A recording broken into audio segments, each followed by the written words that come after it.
This is the blade section of the carcass. Now I'm going to show you how to remove it. Underneath that bottom rib, I'll just cut straight through the meat, get my handsaw,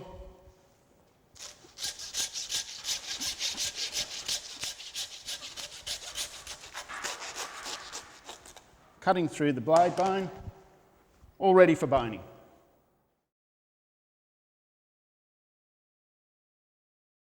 And here we have the whole blade.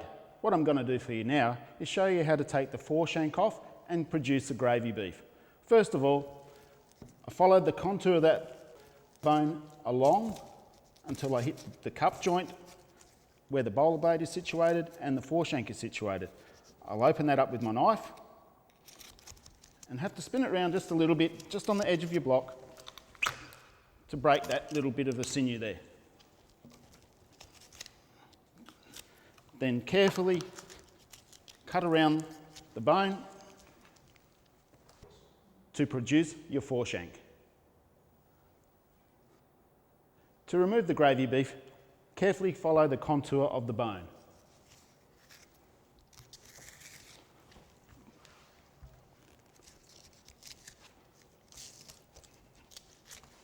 Spin the bone around so you can get a better angle at the other side.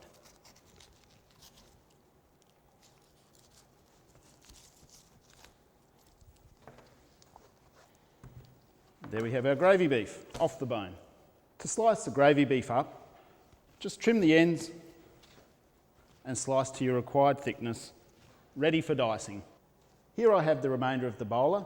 Now all I have to do is remove the bone, cut along that bone there, around,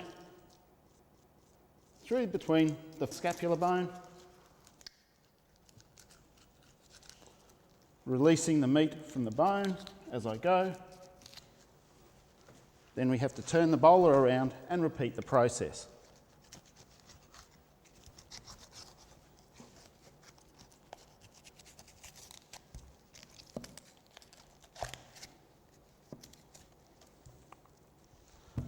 And there we have your semi-boneless Bolar blade. To produce the rest of the cuts from the blade, firstly I have to remove the piece of silver skin located on top of the undercut. I remove the undercut off the scapular bone.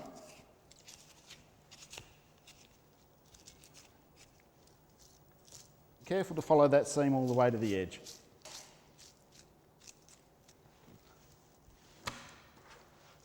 To remove the chuck tender and the Bolar from the scapular bone, I just mark either side of the scapular bone. Careful not to dig too deep in there. Around the front of the blade and turn him over. Feel for the ridge. That ridge we've got to mark down either side. That's a bone there on the scapular bone.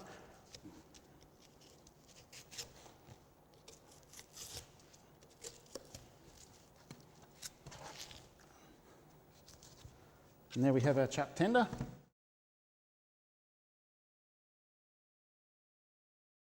Now it's just a matter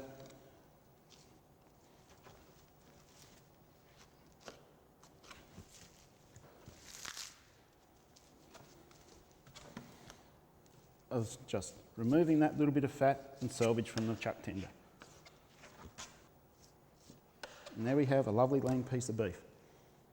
To remove the scapular bone, all we have to do is mark down the opposite side of that ridged bone from the chuck tender, turn the Bolar over again, and there we have the scapular bone. And that's what we're looking for, a nice lean piece of beef, the oyster blade and the Bolar.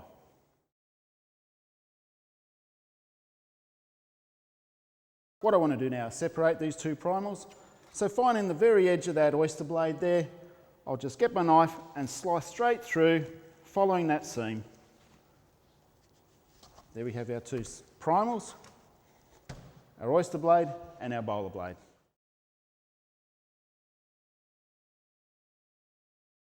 To get a blade steak, first all I have to do is remove any excess fat off the top, turn it over, any excess underneath.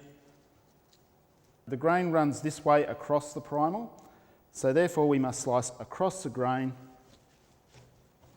shortening up the meat fibres to make sure we end up with a nice tender steak.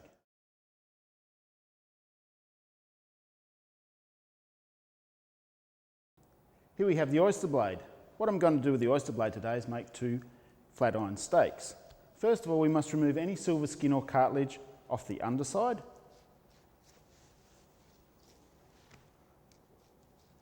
Just slide your knife underneath the cartilage there, removing as much of that silver skin as possible, and any excess meat on the side must be removed. Turn it over, remove any excess fat. All the fat must come off.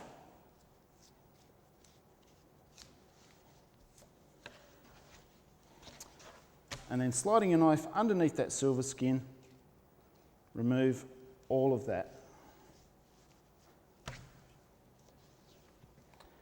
Then, once we've trimmed all the excess fat and sinew off the outside, we must remove that cartilage from the centre of the steak. Start off by just gently running your knife along that first thick part of the oyster blade, trying not to leave too much meat on the sinew.